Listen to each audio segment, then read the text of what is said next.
Several towns in Visayas and Mindanao were flooded, forcing thousands of residents to celebrate Christmas in evacuation centers. Here's the report. Flash floods and non-stop rains greeted residents in Visayas and Mindanao on Christmas Day. In Balangkayan, Eastern Samar, residents had to evacuate in the middle of incessant rains, leaving their town submerged in flood. Over 2,000 families were affected in the town of Hipapad after flood reached the second floors of houses. Most homes also did not have power supply, forcing some to celebrate Christmas in the dark.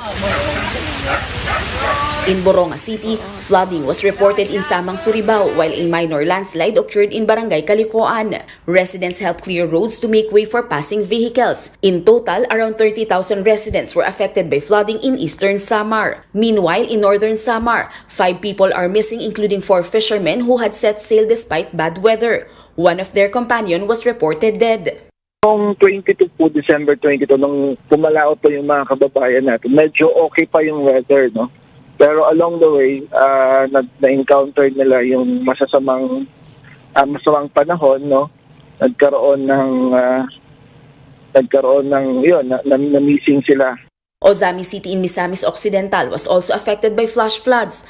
Police personnel had to rescue residents trapped inside their homes. Residents were caught off guard by neck-deep floods which made evacuation more difficult. Meanwhile, in Hingoog City, a state of calamity has been declared due to massive flooding. 16 barangays were submerged in floodwaters, forcing residents to flee their homes on Christmas. In Zamboanga City, 13 homes were damaged by flood and strong winds. 13 barangays in the area were affected. The Department of Social Welfare and Development Office has started distributing relief goods to affected residents. Based on the latest tally by the NDRRMC, 6 are reported dead while 19 are missing. For News 5, Jem Avancenia, we are One News. Now, to keep us in the loop about the situation in Northern Mindanao, we have Office of Civil Defense Assistant Regional Director Gilbert Conde. Good afternoon, Sir Gilbert.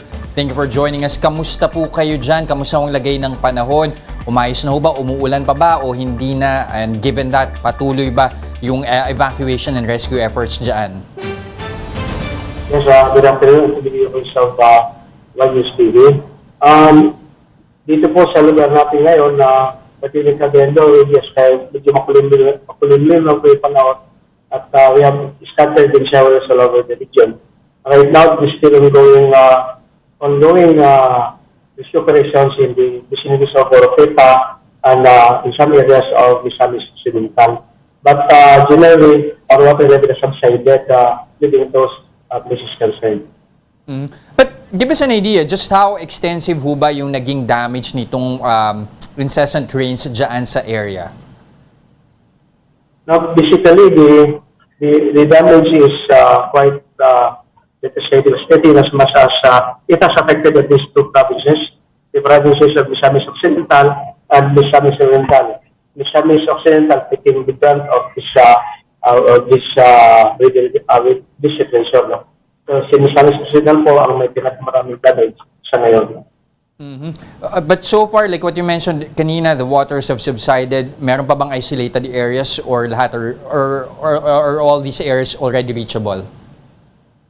No, di man natin talaga masabi na isolated and reachable, but operations or rescue operations are still going right now, specifically sa city of Oroqueta and just this 12 p.m. sa municipality of Aluran, but these are now reachable areas. Given that, in terms of missing or casualties, meron na ba tayong nai-report? Yes, per report this 12 o'clock this afternoon, we have 6 reported dead. 4 of these are already confirmed. No? Then we have 2 injured and 3 missing in as far as the event in Misamis Occidental. But in terms of infrastructure naman, roads and bridges, passable na po ba lahat? Or meron ding mga na-damage?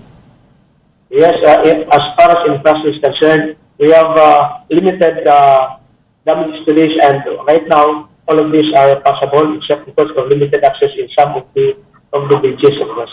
And so far, how many residents are in evacuation centers, and when are you expected to give the go signal for them to actually return to their homes?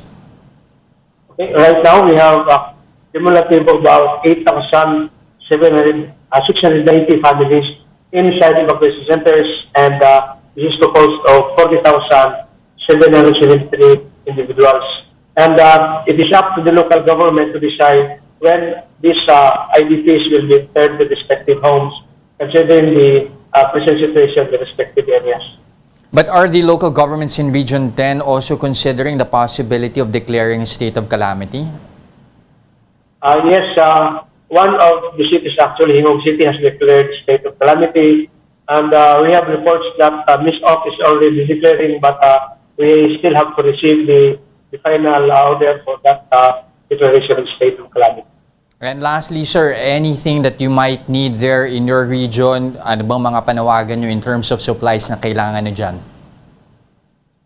Well, right now, we just have some framework for drinking water in the areas of the Visayas Occidental. And DSWD is, of course, doing its best to provide the basic needs as necessary. And we are consolidating or coordinating efforts to be able to provide these basic needs sa ating mga constituents sa mga affected areas.